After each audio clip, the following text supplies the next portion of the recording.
La peur, c'est l'émotion, c'est un truc naturel. Nos émotions sont des phénomènes naturels qui ont rendu service à notre espèce pendant son évolution et qui ont une fonction. Ayons peur, mais adoptons un comportement de peur adapté. L'intelligence de la peur, c'est la prudence. Donc, soyons prudents. Et donc, la peur peut te rendre intelligent si tu considères qu'elle est un bon serviteur et un mauvais maître. Exécuté par qui? Fabrice Florent. Bonjour, bonsoir, bon après-midi à tous et bienvenue dans ce nouvel épisode d'Histoire de succès. Chaque jeudi, à partir de 6h du matin, je retrace avec une ou un invité son parcours de vie qui l'a amené à son succès depuis la petite enfance jusqu'à aujourd'hui. Je suis Fabrice Florent. Dans la vie, je fais des podcasts d'interviews et de discussions et je crée des contenus. Si vous aimez ce podcast d'ailleurs, allez écouter la bande-annonce pour en découvrir plus sur moi et sur mes autres podcasts. N'oubliez pas de vous abonner sur votre appli de podcast préféré, de mettre un cool commentaire et 5 étoiles au podcast sur Apple Podcasts par exemple, et de partager cet épisode autour de vous s'il vous a plu. C'est le meilleur moyen de m'aider si vous aimez mon travail. Un grand merci à vous et bonne écoute. On a combien de temps pour que je sache? On a une petite heure. Oh, d'accord, très bien. On a vraiment le temps. Confort. Très bien. C'est très confortable. Ouais. J'aime bien les formats longs, comme ça on prend un peu le temps de discuter. C'est le truc du podcast, hein. C'est la supériorité du podcast sur... C'est un format que t'aimes bien toi aussi? Oui. En tant qu'auditeur? J'ai pas le temps d'en écouter assez, mais je vois bien qu'il se passe que, les choses les plus intéressantes actuellement sont du côté du podcast, à mon avis. Oui. Et puis c'est l'avis de mes filles aussi, puis des jeunes. C'est un format qui, étonnamment, a conquis beaucoup de jeunes. Donc on pensait qu'ils étaient accros aux écrans. En fait, pas tous, et pas tout le temps. C'est bien aussi, tu vois, de pouvoir avoir un média où tu peux juste te concentrer sur la voix et te concentrer sur le moment. Et je sais qu'il y a beaucoup de gens qui l'écoutent dans les transports, qui écoutent ou en marchant, tu sais, ou en faisant du running, etc. Ouais. Puis je crois aussi qu'on arrive à un seuil où on est saturé par les images et où on comprend que les images à la fois peuvent mentir, peuvent écarter de l'essentiel, et toute cette génération-là, une partie d'entre elles a une intuition juste, sur le fait que le son est quand même l'un des meilleurs moyens d'arriver à l'essence du message. Je t'entendais dire dans une autre interview que tu étais un peu accro à ton téléphone. Aux écrans, en tout cas. Moi? Ouais, non? Non, c'est pas moi, ça. C'est pas toi. Ah non, c'est étonnant. Ou alors j'ai peut-être dit que je sentais que si je faisais pas d'effort, je basculerais là-dedans. Non, moi je suis pas du tout... Non, au contraire, on me le reproche. Parfois, je mets 3 jours à répondre à un SMS. Ok. Non, mais je sais pas, c'était une interview qui date d'il n'y a pas très longtemps en plus, donc c'est marrant que... c'est peut-être moi qui ai interprété. Hein, tu vois, non, mais ça m'intéresse si tu la retrouves, parce que il y a une erreur d'interprétation. Non, je fais partie des gens qui, justement... Tu me verras très rarement consulter mon portable ou regarder quand je suis avec d'autres humains. Quand j'ai un humain, la priorité, c'est l'humain. Ok. Ce qui est en soi une bonne chose, quoi. Oui, de toute façon, je suis pas digital native, donc j'ai sans doute beaucoup moins de mal à procéder ainsi, mais ça m'intéresserait si tu retrouves cet entretien, parce que je vois pas d'où il sort. Ok.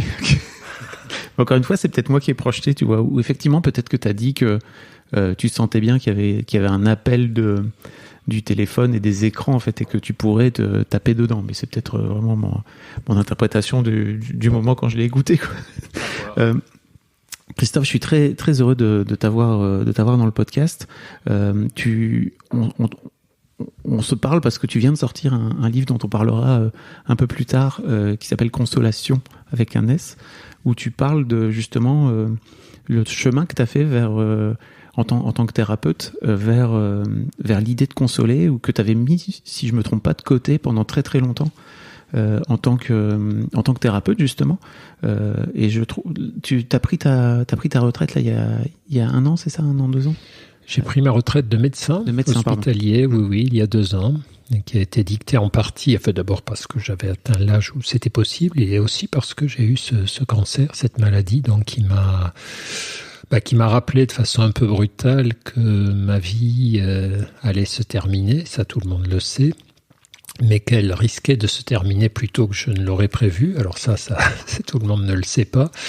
Et puis surtout, là, c'était pas une idée, c'était une réalité dans mon corps. J'avais dans mon corps un truc qui pouvait éventuellement me tuer très vite et ça fait réfléchir, comme on dit.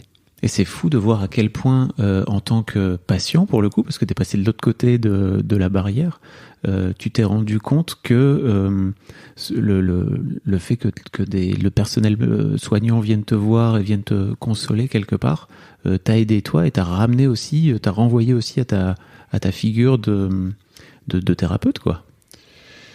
Oui, c'est la différence entre savoir et éprouver.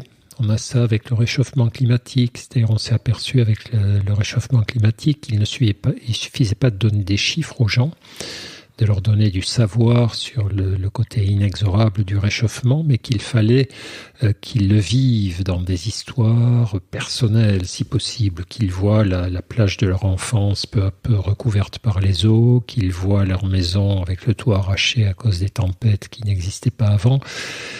Et donc, le savoir, bien souvent, malheureusement, ne suffit pas à nous faire changer, même si on prétend être des créatures intellectuelles et sachantes, nous autres, les humains. Et c'est l'expérience et souvent la blessure que nous provoquent les expériences qui nous font changer. Et là, c'était le cas. Je savais bien que la consolation, que le réconfort était un truc important à côté du soin. Je crois qu'en réalité, j'étais un thérapeute gentil et réconfortant, mais c'est pas que ça m'intéressait pas, mais en tout cas, voilà, ça me paraissait un truc assez évident, assez latéral, et je focalisais mes efforts, mes réflexions, mes conceptualisations sur le soin, comment mieux soigner, comment évaluer ce que je faisais. Et oui, effectivement. Voire même comment guérir, quoi. C'est-à-dire arrêter la souffrance, quoi. Voilà, maîtriser la souffrance et guérir, etc. Ça, c'est les petites névroses des médecins, mais il vaut mieux qu'ils les aient quand même. C'est mieux. Voilà, c'est mieux d'avoir cette névrose-là quand on a un soignant que s'en foutre. Mais c'est vrai que quand tu tombes malade, tu comprends qu'à côté du soin, dont tu attends qu'il soit le meilleur possible, tu as besoin de la bonté, de la gentillesse, de la tendresse, du réconfort, de la consolation. C'est-à-dire tu sens que quand une infirmière, un médecin ou l'inverse, un infirmier et une médecine ou une doctoresse, enfin je ne sais plus trop maintenant comment il faut dire, mais enfin, est bienveillant avec toi, te prend la main, prend le temps de te réconforter, s'assied au pied de ton lit et bavarde pendant un quart d'heure parce qu'il ou elle sent que tu vas mal. Tu sens que ça te fait un bien fou, un bien physique, que toutes les molécules de ton corps se sentent tout à coup en sécurité et sont prêtes à mieux guérir. Et à l'inverse, quand tu es traité comme un tas de viande, enfin pas forcément méchamment d'ailleurs, mais parce que les soignants n'ont pas le temps, parce que voilà, ils sont dans le stress ou dans leur nombril ou quoi. Et là, tu te sens en détresse, en grande détresse, et parce que, comme tu sais que tu fais partie des morituri, des humains qui peuvent mourir, tu te dis, merde, non seulement je vais peut-être crever, mais cette personne me sourit même pas. Voilà, et j'ai découvert ça sur le tard, ça peut paraître absurde, et c'est en tout cas, j'ai découvert que j'avais jamais conceptualisé, j'avais jamais pensé, j'avais jamais réfléchi et que j'étais pas le seul. Quand j'ai commencé à parler autour de moi de ces histoires de consolation, j'ai vu à quel point beaucoup de proches ou de collègues ou de patients me disaient « mais moi je suis hyper mal à l'aise avec ça, quand quelqu'un a beaucoup de chagrin, je sais pas quoi faire, j'ai peur de mal faire et parfois même j'y vais pas tellement, je me tiens à distance tellement j'ai peur d'être complètement godiche et comment dans l'autre sens quand chacun de nous est affligé dans l'adversité, il n'y a rien de pire que la solitude et l'indifférence, avoir l'impression qu'on est tout seul face à un gros tas de merde, mais en tout cas à la grosse déferlante d'adversité qui nous tombe dessus. Et c'est vrai que en plus on n'est pas forcément très très éduqué à aller demander de l'aide d'une manière générale quand on souffre, d'aller demander quoi, tout simplement. Et c'est vrai que si on demande pas, c'est compliqué pour les autres aussi de pouvoir s'ouvrir quoi. Je crois que ça va un peu dans les deux sens, donc c'est intéressant que tu traites le sujet dans ce sens-là. Ouais. on n'aime pas beaucoup demander parce qu'on n'aime pas beaucoup perdre la face, évidemment, dire qu'on est blessé, qu'on est fragile, qu'on a besoin des autres. Je crois qu'il y a un truc comme ça, qui n'est pas seulement chez les garçons, chez les hommes, qui concerne les femmes, oui. Tout le monde, vraiment. Et accepter d'être réconforté, d'être consolé, c'est accepter que, voilà, on est faible, on est démuni et que on ne va pas y arriver tout seul, évidemment. Ça n'est plaisant pour personne, mais il faut le faire. On est ici pour parler de ton parcours. Et j'aimerais bien qu'on revienne. La première question que je pose à tous mes invités, c'est à quoi tu ressemblais, Christophe, quand tu avais 7-8 ans ? Si je m'en fie aux photos de moi, j'étais un petit garçon inquiet. J'ai ce regard, c'est Christian Bobin qui me disait un jour que j'avais un regard de loup inquiet, c'est-à-dire une espèce d'inquiétude face à la vie, mais aussi de... Tu veux dire même en tant qu'adulte, tu avais un regard de loup inquiet, c'est ça, c'est ce qu'il disait. Oui. Okay. Il a l'œil Bobin, il sonde les âmes et les reins des gens qu'il connaît ou qu'il croise. Non, c'est-à-dire j'étais, voilà, d'après ces photos, on voit un petit garçon pas très rigolard, au regard grave, qui regarde bien en face, avec l'air soucieux, l'air un peu sombre, même quand il sourit. Je crois que j'étais comme ça. C'est-à-dire, si je me souviens, c'est compliqué parce que tout ça c'est de la réécriture évidemment, on se souvient un petit peu, on déforme très certainement, mais quand même, moi je viens d'une famille qui n'était pas très douée pour le bonheur, mes parents étaient des gens méritants, moi j'ai jamais fait un reproche à mes parents de leur vie, ils ont toujours fait le maximum de ce qu'ils pouvaient, mais c'était des gens très anxieux, très dépressif, très fragile, pauvre. Et alors j'ai vu l'autre jour, là, j'ai appris que j'étais un transclasse ou transfuge de classe, je sais pas comment on dit, voilà. Et ce truc-là nous marquait évidemment. Tu veux dire que tes parents n'ont pas fait d'études et que toi tu as fait des études supérieures, c'est ça ? Enfin si, ils ont fait des études quand même. Ils venaient eux de familles très très pauvres où on ne faisait pas d'études. Ils ont connu la misère. C'est des histoires invraisemblables quand on raconte ça aujourd'hui. Quand mes filles entendaient ma mère, mais je sais même pas si ma mère leur avait raconté ou si c'est moi qui leur racontais.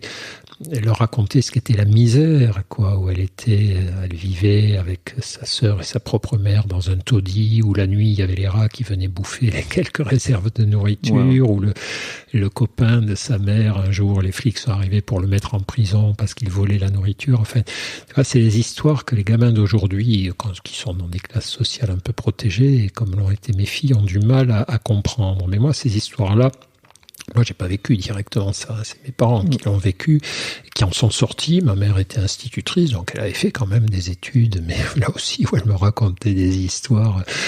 Enfin bon, je vais pas faire Cosette, mais c'est pour montrer quand même d'où viennent certaines personnes. Un jour, elle était au collège, au lycée, j'en sais rien, et puis elle devait passer au tableau. Il y avait une inspection. Voilà, la prof, comme c'était une bonne élève, la prof voulait qu'elle passe au tableau pour que l'inspecteur voit qu'elle faisait bien cours.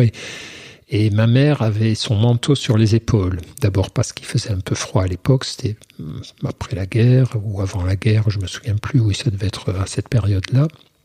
Et puis surtout parce qu'elle avait un énorme trou dans ses vêtements à l'arrière. Elle avait un pull complètement déchiré, loqueteux, et elle voulait pas enlever son manteau pour pas... Elle était dans un lycée un peu chic de Montpellier où elle avait réussi à rentrer comme bonne élève. Et donc, la prof et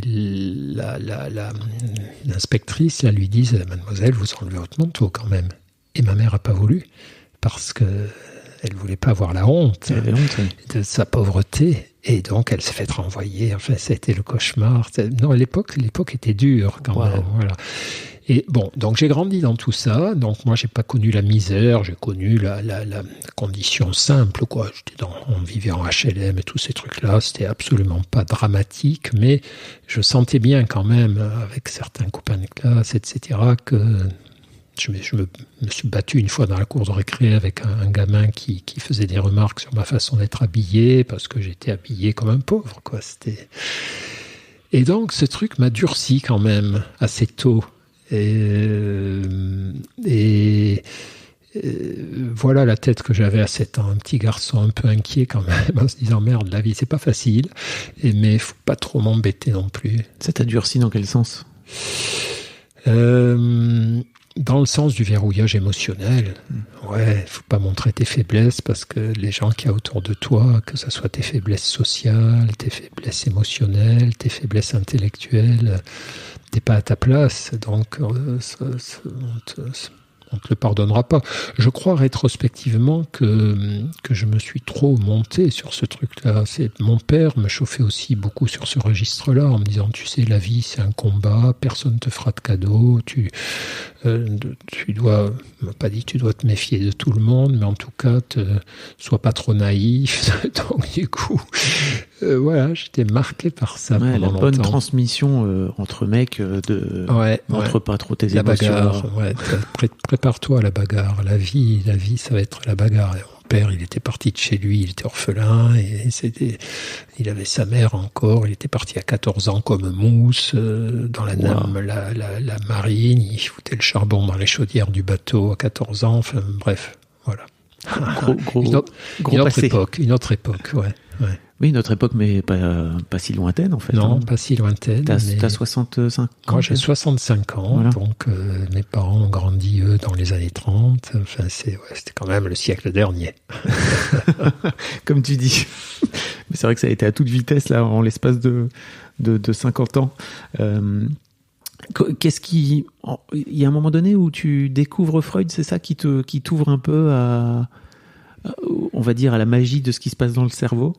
Ouais, ça c'est... Alors, enfin, non, mais le truc, moi, globalement, je suis reconnaissant à la République, voilà, de toute cette période où la République permettait aux gamins de faire des études dans des classes qui n'étaient pas surpeuplées, avec des instituts et des profs qui allaient bien dans leur tête, quoi, qui n'étaient pas hyper stressés, qui habitaient pas loin de l'établissement, que les parents d'élèves respectaient, que les élèves respectaient, ouais. Enfin, mais c'était génial. J'ai l'impression que tu parles d'une autre époque, quoi. Ah ouais, non, mais c'était le paradis. C'est-à-dire, moi, j'étais content d'aller à l'école, je me sentais en sécurité à l'école, mes potes et mes potesses étaient contents, plus ou moins, mais bon, en tout cas, on était bien, quoi. C'était des lieux où on sentait qu'on grandissait, qu'on apprenait, que les adultes voulaient nous transmettre des trucs. Et donc, j'ai été très heureux, quoi, dans mon parcours scolaire, surtout que je sentais évidemment que j'étais dans l'ascenseur social, très clairement. Moi, j'étais un bon élève. J'étais un bon élève parce que je voulais pas emmerder mes parents, je voulais pas leur faire payer ma négligence en redoublant. Je sentais bien que voilà, chaque année où j'étais à leur charge, j'étais à leur charge, donc je voulais pas trop peser sur cette histoire-là. Et puis ça m'intéressait.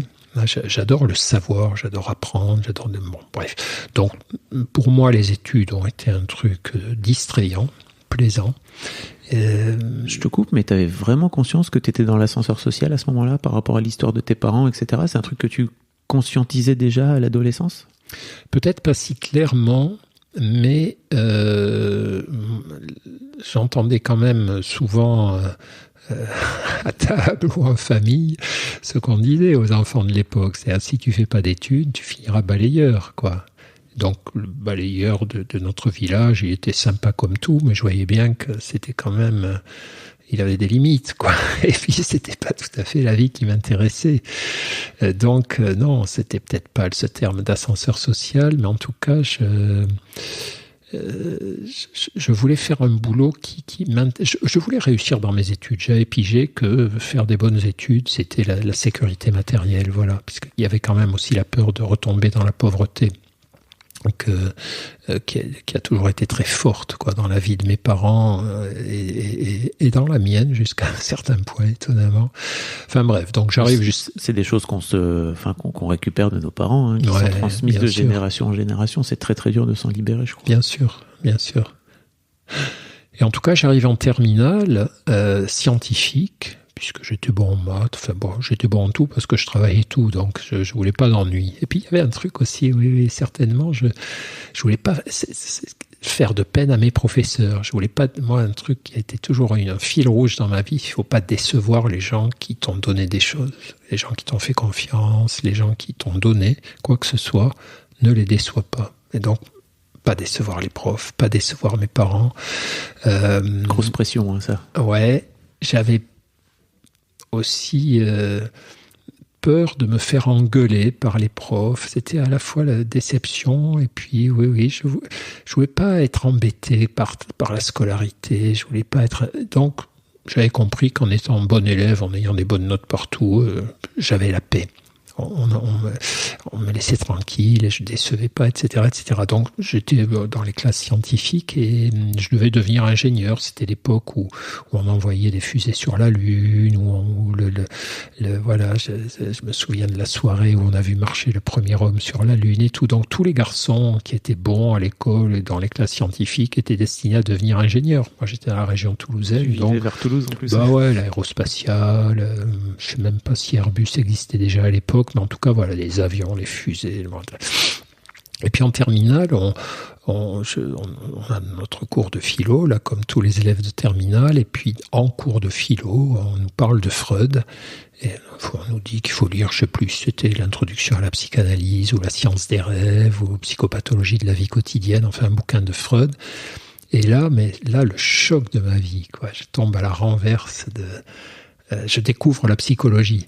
Alors que dans ma famille, on parlait jamais de psychologie, alors qu'on aurait eu besoin. Hein. Franchement, tout le monde aurait pu aller en psychothérapie depuis des années, ça aurait été un super truc, mais bon, ça se faisait pas.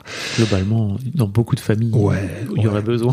Ouais, absolument. Pas beaucoup de familles où on peut se dire, vous n'avez pas besoin. Ouais. Mais là, chez nous, c'était un peu urgent quand même, mais bon. Et je dis souvent, d'ailleurs, je racontais à mes filles, je ne sais plus quand, que mon père, c'était un homme pré-psychologique. C'était comme il y a des hommes préhistoriques, quoi, qui ont existé avant que l'histoire même existe, et qui, voilà, c'est des gens qui n'étaient pas concernés par ça. Et mon père, c'était, pour lui, je crois il l'a découvert après avec moi, quand je suis devenu psychiatre. Il s'est dit, tiens, qu'est-ce que c'est que ce machin? Mais pour lui, ça ne se posait pas la question. Si t'es malheureux, tu serres les dents. Si t'es déprimé, tu picoles un bon coup. Si quelqu'un te casse les pieds, tu lui fous un coup de boule. Enfin, c'est préhistorique, pré-psychologique. Enfin bref. Et il y a encore beaucoup de mecs qui sont là-dedans, même aujourd'hui, mes contemporains, quoi, tu vois. Probable. Mais il y en avait encore plus à l'époque. Oui, j'imagine. Mais c'est grâce justement à tout le travail que tu fais, que vous faites avec. Voilà. Essayer de vulgariser un petit peu ce truc qui est si tu vas chez un psy, c'est pas que t'es fou, quoi. Oui. Moi, j'ai été élevé là-dedans. Si tu vas chez un psy, t'es fou, quoi. Oui. Alors qu'aujourd'hui, si tu vas chez un psy, c'est que tu vas progresser, au moins souffrir. Ça a un peu évolué.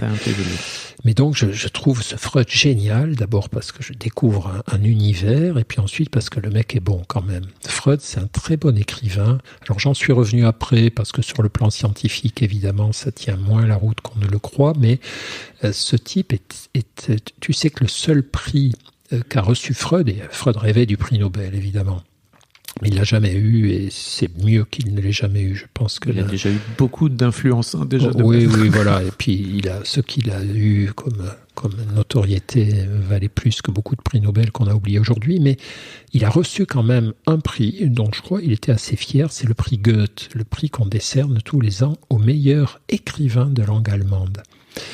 Et quand tu lis Freud, que ce soit en allemand, beaucoup de ses traductions en français sont des bonnes traductions. Ce type était un génie de la plume. Il aurait pu faire un très très bon auteur. Et donc il a un sens de la narration, de la mise en scène, de la pédagogie. Et ça, je m'en rendais pas compte, mais j'étais séduit par la beauté, la fluidité de ses bouquins, puis les incroyables histoires qu'il racontait. Donc j'ai lu le livre que le prof de philo nous demandait de lire. Et puis, dans la foulée, j'ai tout lu. Parce que la chance qu'on avait à la maison, mon frère et moi, c'est que mes parents, qui étaient... À la fin, ça allait, mais au début, qui n'étaient pas super riches quand même, c'est un euphémisme, n'ont jamais rechigné à nous payer des livres. Chaque fois que je demandais, papa, maman, 3,50 francs pour m'acheter tel bouquin, budget illimité. Si je revenais avec 4 bouquins, 5 bouquins, jamais. Donc ça, c'était génial. C'est fou. Ouais. Ben non, mais ils avaient compris. Grande chance. Ouais. C'était vraiment sur ça. Et donc, je m'achète tout Freud, je lis tout Freud, et je me dis, non, c'est beaucoup mieux qu'ingénieur. Ingénieur, c'est bien, mais psychiatre, psychanalyste, c'est mieux. Donc, tu vas faire comme Freud. Tu vas faire médecine pour devenir psychiatre. Donc ça a beaucoup plu à mes parents que je fasse médecine, évidemment, t'imagines, le docteur de la famille, il n'y avait jamais eu qui que ce soit qui avait été même pas infirmier. Le psychiatrie, ça les branchait pas plus que ça, mais ils se sont dit que ça me passerait sûrement. C'est ça. Tu deviendrais un vrai docteur. Oui, un vrai docteur du cœur. Bon, mais voilà, donc c'est comme ça que tout a démarré professionnellement pour moi. Tu t'es lancé dans médecine pour faire psychiatrie, c'est-à-dire que tu t'es pas dit je vais faire médecine, puis je verrai bien. Non, c'était vraiment ton objectif, c'était d'être dès le début, et puis je m'achetais tous les bouquins de psychiatrie, tous les manuels de psychiatrie. Les études de médecine m'ont beaucoup intéressé. C'est quand même des études assez géniales. Là encore, totalement financé par l'État, mais c'est la folie, tu vois. C'était les frais d'inscription à la fac, c'était peanuts. Il suffisait juste que tu te trouves un appartement que tu payais en faisant des gardes d'infirmiers de nuit ou c'était une époque incroyable de facilité quand même. Quand j'y repense, pour des gamins issus de familles pauvres comme moi qui ont fait médecine, mais tranquille, quoi, tu vois, sans souffrir. Bon, bref. Et non, je voulais toujours faire psychiatrie. Alors, mes premiers désenchantements sont arrivés à la fin de mes études de médecine, quand j'ai fait mes premiers stages d'externe et puis d'interne dans des services de psychiatrie, parce qu'à l'époque, la psychiatrie était dominée par le lacanisme.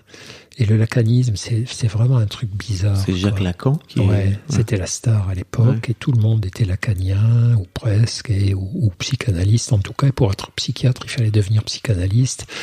Et là, j'ai compris que ça allait pas le faire. J'ai compris que au début, j'allais aux réunions des lacaniens, je les écoutais pérorer, discuter, dire des trucs imbitables, incompréhensibles, et puis les autres opinaient du chef, l'air sérieux.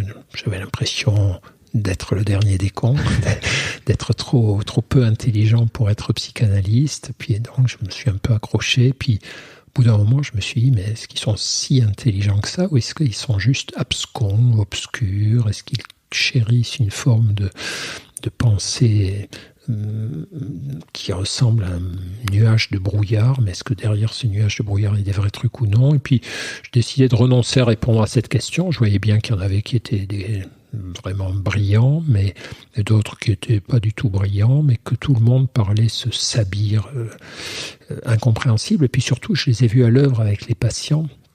Et là, ça a été l'électrochoc, quoi. Quand j'ai vu comment ils ne répondaient pas aux questions des patients, aux angoisses des patients, comment ils n'étaient pas sympas avec eux, sincèrement, ils étaient froids, distants, parce que c'était le dogme, il fallait être comme ça. Bon. En tout cas, ça m'a pas plu, j'ai pris la fuite, donc je suis allé faire un peu d'obstétrique, ça qui m'a beaucoup réconforté, mais qui manquait de rien à voir pour le coup. Ouais, mais non, mais c'était exprès, tu vois, comme j'aurais pu aller faire la dermato, non, mais tu vois, je partais à l'opposé. Et c'était merveilleux, l'obstétrique, tu vois, mettre au jour des gamins, regarder leur œil complètement perplexe, quoi, les premiers coups d'œil des nouveau-nés, Et puis quand même, je suis revenu vers la psychiatrie, mais j'ai cherché autre chose. Donc là, j'ai commencé à sortir du système. Je n'allais à l'hôpital que faire mon minimum syndical. Et puis je cherchais à rencontrer d'autres façons de soigner. Et j'ai trouvé mon maître en psychiatrie qui pratiquait ce qu'on appelait à l'époque une psychiatrie humaniste. Un type qui est fou quand même. Ouais, psychiatrie humaniste. Ça devrait, tous les psychiatres devraient être humanistes et remettre l'humain, ses fragilités, ses besoins, ses attentes au centre. Mais non, c'était pas ça. À l'époque, ce qu'on mettait au centre, c'était le dogme. C'était la théorie. On parlait après coup, on a compris qu'on appliquait ce qu'on appelle le syndrome de Procope, c'est-à-dire ou Procuste, je crois. C'est un héros de la mythologie grecque qui accueillait les voyageurs perdus, qui les faisait dormir dans son lit, et si les pieds dépassaient, il leur coupait les pieds, et s'il était trop petit, il les écartelait pour qu'ils soient tous à la bonne longueur. Et finalement, la psychanalyse ou le lacanisme de l'époque, en tout cas celui que j'ai vu en action, c'était ça. C'était pas le patient qui importait, mais c'était qu'il rentre dans le moule. Et si le patient ne guérissait pas, c'était pas le problème, la faute de la méthode thérapeutique, c'était la faute du patient, tous ces trucs-là. Bref, j'ai eu la chance de rencontrer ce Lucien Millet, donc, qui est mon vrai maître de psychiatrie, qui m'a montré qu'on pouvait faire autrement, être bienveillant avec les patients, sans être leurs copains, les soigner avec affection, avec le souci de les aider quand même, et pas seulement d'appliquer sa technique. Et voilà, une autre façon de vivre la psychiatrie a commencé pour moi.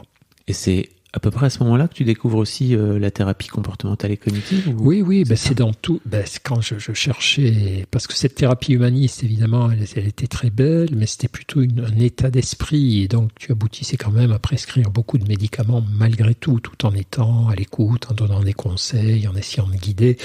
Et donc, j'avais besoin de choses plus techniques, plus fortes aussi. Et j'avais besoin de psychothérapie qui fasse aussi bien que les médicaments. Ça, j'avais cette espèce d'intuition.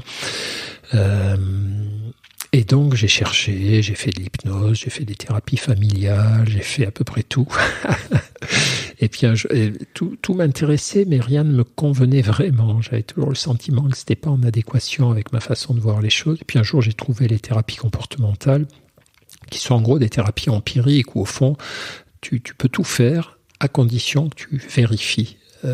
Que tu évalues, que tu rentres dans la logique scientifique qui est de dire ce que tu fais, ça doit faire mieux qu'un placebo, ça doit faire mieux qu'une liste d'attente, ça doit faire bouger les comportements, les questionnaires, les ressentis du patient. Et voilà, là c'était parti pour cette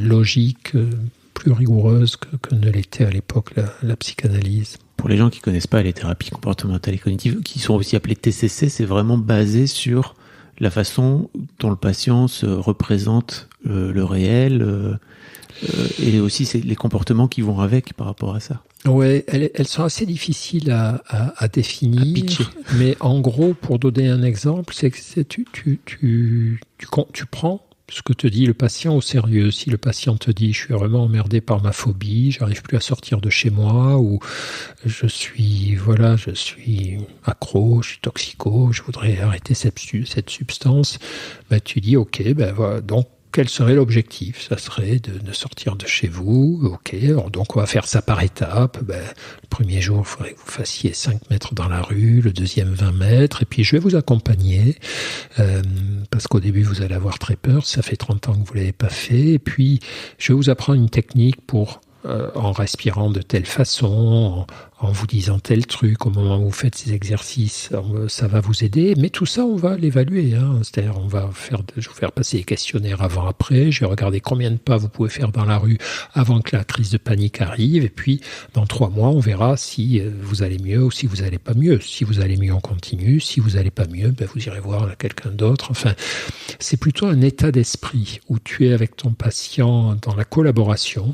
On va travailler ensemble, c'est vraiment très important. Tu es dans l'explicitation, tu lui dis exactement ce qu'on va faire, tu as besoin qu'il comprenne ce qu'il fait. Tu es dans la prescription, tu lui dis on va essayer de faire ceci, de faire cela. C'est plutôt cet état d'esprit-là d'une collaboration, d'un partenariat, que d'une relation dominant-dominé où moi je sais, vous ne savez pas, et j'ai pas besoin de tout vous expliquer, vous comprendrez par vous-même, et maintenant taisez-vous et parlez de votre enfance, et moi de toute façon je dirai rien. Voilà. Qu'est-ce qui te donne envie de commencer à écrire des livres, justement, parce que tu as une longue carrière d'auteur aussi à côté de ton activité de psychiatre. Ouais, ça se fait par hasard ce truc-là, c'est-à-dire comme je viens de te dire, les thérapies comportementales, une de leurs obsessions, c'est que le patient soit partenaire et donc qu'il sache autant de choses que toi, ou en tout cas autant de choses que possible. Donc très vite, quand je commence à prendre mon poste à Sainte-Anne, et même avant à Toulouse, mes débuts à Toulouse, jeune interne, jeune médecin, je comprends 2 trucs. D'abord que si je peux soigner mes patients en groupe, c'est encore plus fort, parce que quand tu réunis des gens qui ont un peu le même genre de problème en groupe, tu fais du bien à 5 ou 10 patients en même temps, et surtout ils se font du bien entre eux. Ils s'entraident, ils se déculpabilisent, ils s'inspirent les uns les autres, ils peuvent faire les exercices ensemble et tout ça. Donc, premier point. Deuxième point, je comprends que je suis aussi un enseignant. Je ne suis pas seulement un soignant, je suis un enseignant. Il faut que je leur enseigne ce qu'est leur maladie, ce que sont leurs blocages, quels efforts ils doivent faire, selon quel rythme et tout. Et je vois bien, mais ça tous les soignants le savent, que si je me contente de leur dire, ils sont émus pendant la consultation, pendant la séance, et 2 heures après, ils ont oublié la moitié de ce que je leur ai dit, ils ne se souviennent pas bien, ou ils ne se souviennent que de ce qui les arrange, voilà. Donc je donne des photocopies. À chaque séance, je donne 3 pages, 10 pages, où j'ai noté un peu ce que je leur ai dit en séance, mais je veux qu'ils révisent, je veux qu'ils apprennent, je veux qu'ils sachent. Je voudrais qu'ils en sachent autant que moi en réalité. Et donc, au bout d'un moment, à Sainte-Anne, je continue ça. Quand j'arrive là-bas, je m'occupe de populations de patients anxieux spécifiques, des phobies sociales, des troubles obsessionnels, des gens qui ont des troubles paniques. Et je leur donne des polycopes. Et puis, au bout d'un moment, on s'aperçoit à la fin de l'année que les patients ont 150, 200 pages. Et certains me disent, vachement bien, vous nous avez offert un petit livre, un petit manuel, c'est top. Et puis, un de mes copains qui s'appelle Patrick Légeron à l'époque, qui est plus branché, plus parisien que moi, qui connaît les éditeurs et tout, me dit, attends, on pourrait faire un livre, c'est trop bien, ça, ce qu'on a fait. Donc, on propose notre manuscrit chez Odile Jacob, qui le prend, qui sent le bon plan, qui le publie, et ça cartonne. Direct. Le premier bouquin qui s'appelait La peur des autres, qui est toujours en librairie, on a fait des mises à jour depuis, et qui parlait de phobie sociale, de ces peurs maladives, d'être regardé par les autres, de parler à des inconnus, de parler en public. Mais ce qui est rigolo, c'est qu'on fait le livre, et puis on l'oublie, quoi. On rend notre manuscrit, et puis on se remet à soigner nos patients. Et puis quand le livre sort, on voit qu'on commence à être appelé par les stars de la télé de l'époque. Je sais pas, des gens qu'on a oubliés aujourd'hui, qui s'appelaient Jean-Luc Delarue, Christophe de Chavannes. Enfin, il y a que les plus de 50 ans qui se souviennent. Moi, j'y étais, mais j'ai 40. Donc 40. Ouais. Mais ce qu'il faut savoir, c'est que c'était des monstres. La France entière regardait leur émission. Tu passais chez de Chavannes ou chez Delarue, t'avais le lendemain dans la rue, tout le monde te reconnaissait, quoi. Tout le monde regardait la télé à l'époque. Ouais, sachez-le, les gens. Et en famille, voilà, et les mêmes émissions. Enfin bref. Et donc voilà, ça a démarré comme ça, un peu par hasard. Et puis l'éditrice nous rappelle, nous dit, mais votre livre cartonne, c'est merveilleux, vous êtes invité là et là. Et là, je comprends, je me dis, ça c'est pas mal quand même, parce que au lieu de soigner tes 10 patients, 10 par 10 sur des groupes et d'arriver à une file active de 100, 200 patients par an, là, t'en touches quand même 50 000 avec ces bouquins.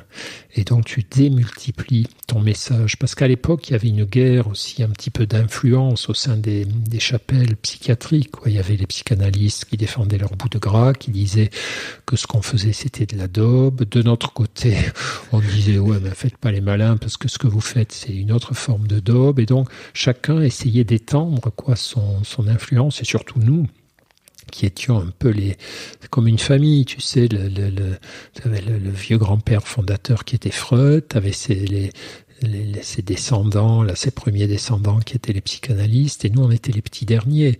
Et donc les aînés n'avaient qu'une idée, c'était nous empêcher de parler à table, de reprendre du gâteau, et donc ils n'ont pas été accueillants. Donc du coup on s'est rebiffé contre eux. C'était une lutte, une guerre d'influence, une guerre intellectuelle d'influence, et les livres pesaient très lourd pour faire passer nos idées auprès des patients. Et du grand public, et des journalistes, et des décideurs, etc. J'ai un peu l'impression, à peu près 20 ans plus tard, que vous avez un peu gagné quand même. On a gagné notre place. Non, les psychanalystes sont toujours là, et c'est très bien. Moi, je pense que j'ai toujours pensé. Mon meilleur pote à Sainte-Anne, le copain de bureau, le bureau d'à côté, c'était un psychanalyste lacanien, qui est un mec génial, et qui a toujours été très attaché au lacanisme, mais très flexible intellectuellement vis-à-vis des patients. On s'envoyait des patients mutuellement. Donc, l'idée, c'était pas une guerre à mort. Enfin, de notre côté, du leur, pas certains étaient beaucoup plus revendicatifs, mais l'idée, c'était laissez-nous une place, permettez-nous de bosser, et puis de toute façon, c'est compliqué, la pathologie psychiatrique, la maladie mentale, c'est un truc vraiment très compliqué à soigner, on est très souvent en échec, donc plus il y a de méthodes et d'approches, plus c'est une chance. pour les patients. Tu as énormément travaillé sur la peur au début de ta carrière d'auteur, en tout cas, et j'imagine aussi, tu disais, par rapport aux phobies, etc. C'est fou parce que j'ai l'impression que plus que jamais, on en aurait besoin. On a besoin de parler de peur aujourd'hui parce que entre le Covid, là, et la peur de la maladie, il y a la guerre en Ukraine, une autre forme de peur qui arrive.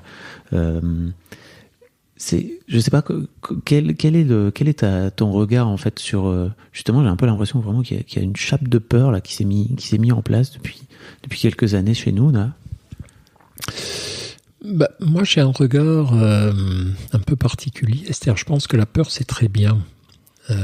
Quand le Covid est arrivé, certains journalistes me demandaient, voilà, les gens ont peur, qu'est-ce que vous pouvez dire pour les rassurer ? Je leur disais, mais attendez, moi, c'est très bien la peur, c'est génial. Le problème avec la peur, c'est l'émotion, c'est un truc naturel.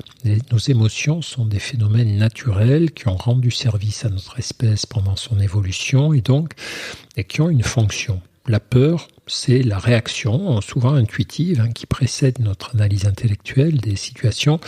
C'est la réaction intuitive qu'il y a peut-être un danger auquel on est exposé. Et donc, c'est génial d'avoir peur, mais c'est pas génial d'être guidé, dominé, écrasé, contrôlé par la peur. Donc, la peur, c'est super, à condition qu'on en fasse un bon usage. Et dans le cas du Covid, ce que je disais, c'est super qu'on ait peur de ce virus. On ne sait pas quand même tout, on ne sait pas très bien sa sévérité, sa contagiosité. Tout. Enfin, on sait qu'il peut tuer quand même des gens fragiles à grande échelle. Donc, ayons peur, mais adoptons un comportement de peur adapté. L'intelligence de la peur, c'est la prudence. Donc, soyons prudents. Masque, asepsie, antiseptie, recherche de vaccins, et là on sera intelligent.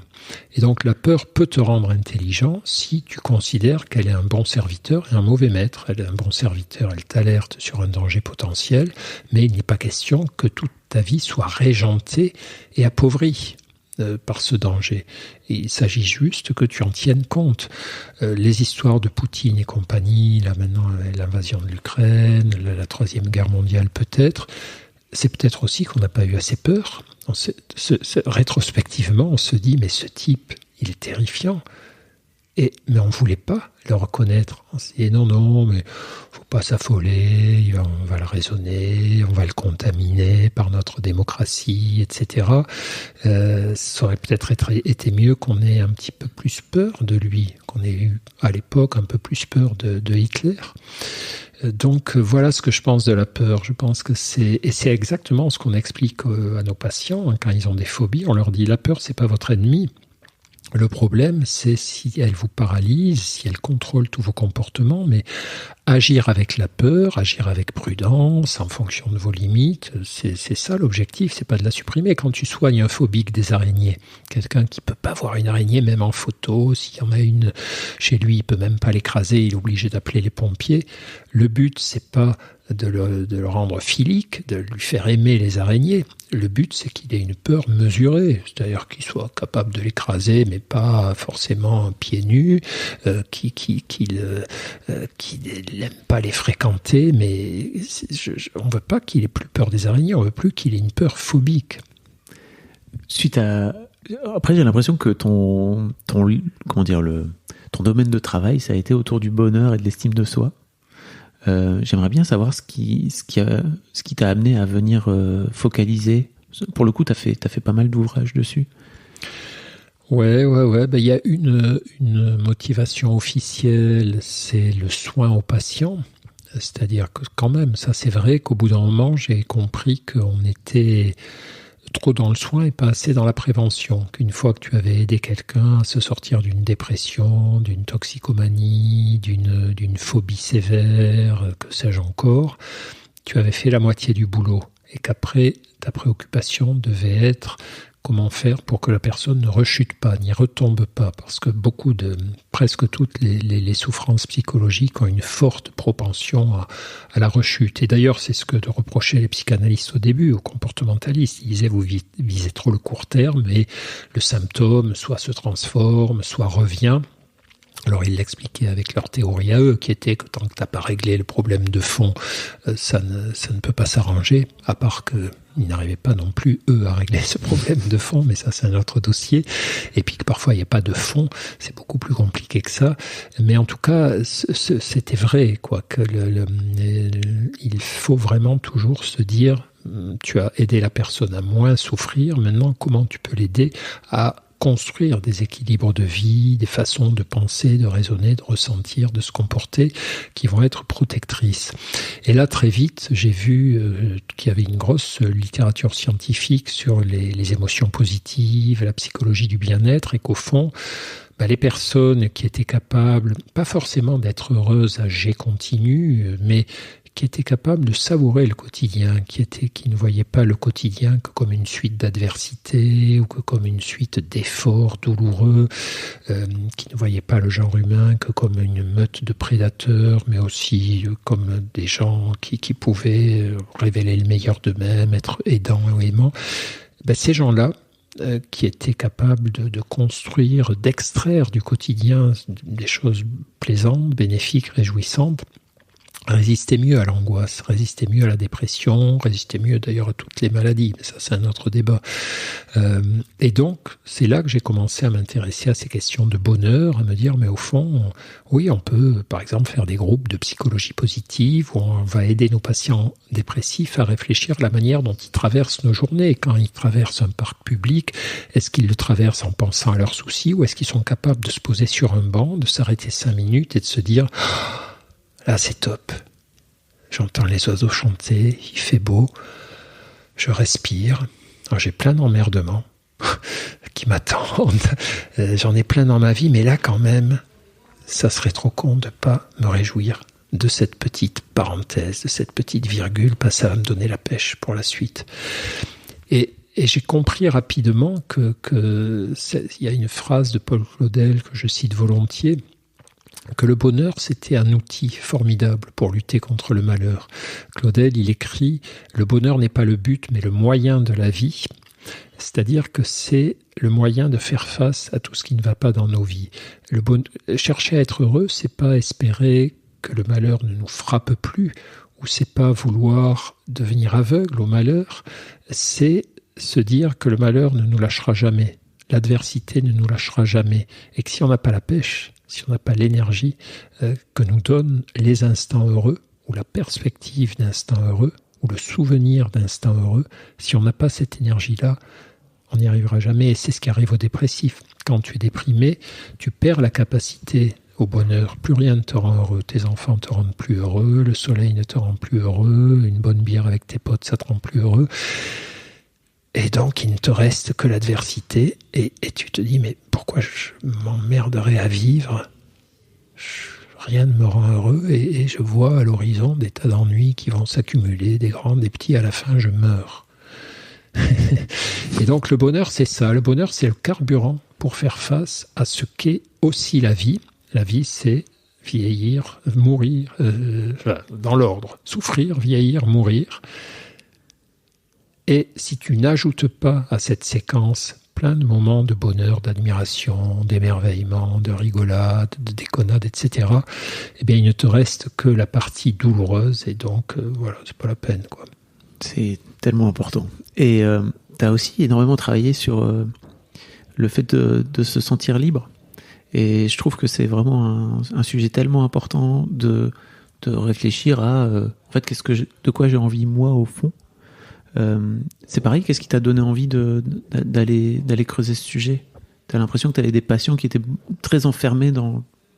Oui, la maladie psychologique, peut-être plus encore que la maladie physique, te met en servitude. C'est-à-dire quand tu es... Les angoisses réduisent notre liberté. Si je suis anxieux, il y a des tas de choses que je ne vais pas oser faire. Je ne vais pas oser parler en public, je ne vais pas oser prendre l'avion, je ne vais pas oser changer de vie, je ne vais pas oser voyager, je ne vais pas oser dire aux gens qu'ils m'emmerdent et qu'il ne faut pas qu'ils me parlent comme ça.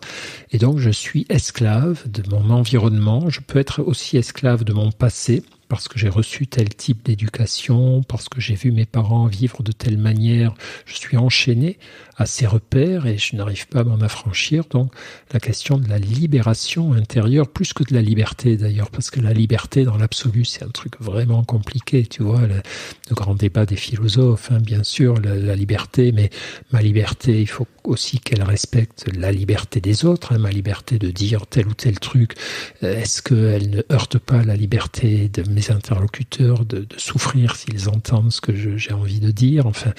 Mais par contre, je crois qu'une vie humaine, c'est un constant travail de libération. C'est prendre conscience des entraves, des limitations imposées par l'extérieur, mais aussi qu'on s'impose nous-mêmes, que notre passé nous impose, que nos habitudes peu à peu nous ont imposées sans qu'on s'en rende compte. Et s'affranchir de ça, tout doucement, tranquillement, régulièrement.